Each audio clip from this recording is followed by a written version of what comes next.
নমস্কার বন্ধুরা, আমরা রাতে আজ আরেকটি ছোট্ট নতুন ডেলি ব্লগ নিয়ে হাজির হলাম। আজ হলো 2 সেপ্টেম্বর, আজ সোমবার। আজ তো আমার ছুটির দিন, কিন্তু বাকিদের তো নয়, তো আমার রাসুরও ছুটির দিন নয়। ও সকালবেলা ঘুম থেকে তাড়াতাড়ি উঠে ব্যাগ নিয়ে জলের বোতল নিয়ে রেডি হয়ে গেছে স্কুল যাওয়ার জন্য। কিন্তু ও যাবে ওর দাদুর সাথে, ও হেঁটে হেঁটে যেতে চায় না। আর আমার হাজব্যান্ডের গাড়িটা না একটু ভারী, সেটা নিয়ে যেতে আমার শ্বশুরমশাইয়ের একটু কষ্টই হয়, কিন্তু ওর দাবি দেওয়ার ক্ষেত্রে তো কোনো ত্রুটি নেই। তাই ওর দাবি হিসেবে এখন বাবা বার করছে গাড়িটা, ওকে স্কুল পাঠিয়ে দিয়ে তারপর আমি এদিকে ঘরের কাজ সেরে নেব। সোমবার দিনটা চেষ্টা করি আমি ওকে স্কুল থেকে রিটার্ন নিতে যাওয়ার, কারণ ওকে রিটার্ন নিতে গেলে কি হয় না, ওর ম্যামের কাছ থেকে ওর সারা সপ্তাহের রিপোর্টটা নেওয়া যায়। যাই হোক, ও বেরিয়ে গেল দাদুর সাথে স্কুলের জন্য গাড়িতে, এবং আমি যাই ওদিকে রেডি হয়ে নিই। তাড়াতাড়ি স্নান করে ঘরের যেটুকুনি কাজ আছে কাজকর্ম করে আমি বেরিয়ে পড়েছি। ওর তো প্লে স্কুল বলে কথা, বেশিক্ষণ সময় না, একটুক্ষণ সময় হয়ে গেলে ওকে নিয়ে চলে আসতে হয়। 8:30টায় গেছে, 10:30টার সময় আমি বেরিয়ে গেছি। বাড়ি থেকে হার্ডলি 5 মিনিটের রাস্তা, 5 মিনিট হেঁটে গেলেই পৌঁছে যায় স্কুল। বাইরে না আজকে ভীষণ ভীষণ গরম পড়েছে, মানে কিছু বলার নেই। যাই হোক, ওকে নিয়ে আবার উল্টো পথে রিটার্ন করছি। আসার সময় হেঁটে হেঁটে আসতে গিয়ে এত দুরন্তপনা করে না, কি বলবো। যে দেখুন, ঘরের গেটটার সামনে এসেছে না, আর সইছে না, নিজেই গেট খুলে একদম মার দৌড়। কতক্ষণে ঘরে যাবে, আবার চূড়ান্ত দুষ্টামি করবে। যাই হোক, আমি না যাওয়ার সময় লেট হয়ে গেছিলো, তাই আর জলখাবার খাইনি। আর যেহেতু কৌশিকী অমাবস্যা নিরামিষ, সেই জন্য আর পোড়া রুটি খেলাম না। পাউরুটিগুলোকে ভালো করে তেল দিয়ে বেশি বেশি করে ভেজেছি। আর বোনদের তার সাথে তোমার স্নান হয়ে গেছে? স্নান হয়েছে সোনা? তুমি কি খাচ্ছ? কি বলে এটাকে? আমাদেরকে বলে দাও, আমাকে একটু দেবে? দেবে না?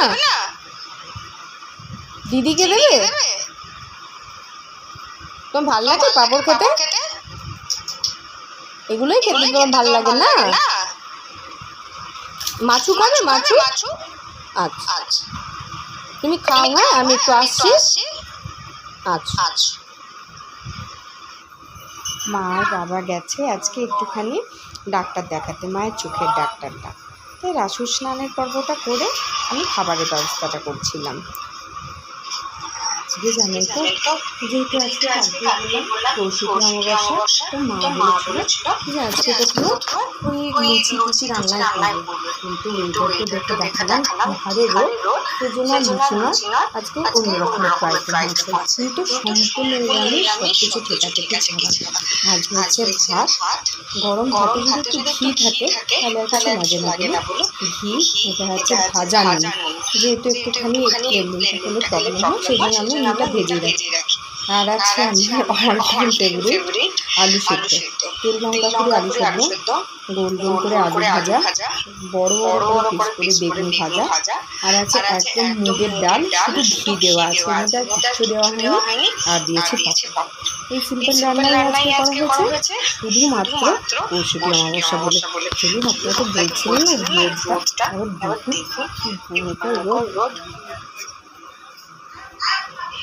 ভাদ্র মাসে এই রোদটার জন্য আমি অপেক্ষা করি। আজকে যেহেতু অতিরিক্ত রোদ, দেখুন আমি সমস্ত আমার বিছানা তোষক সব রোদে দিয়ে দিয়েছি, আর আমার ঘরের ডিভানটাকে না খুলে রেখেছি যাতে একটু হাওয়া বাতাস পায়।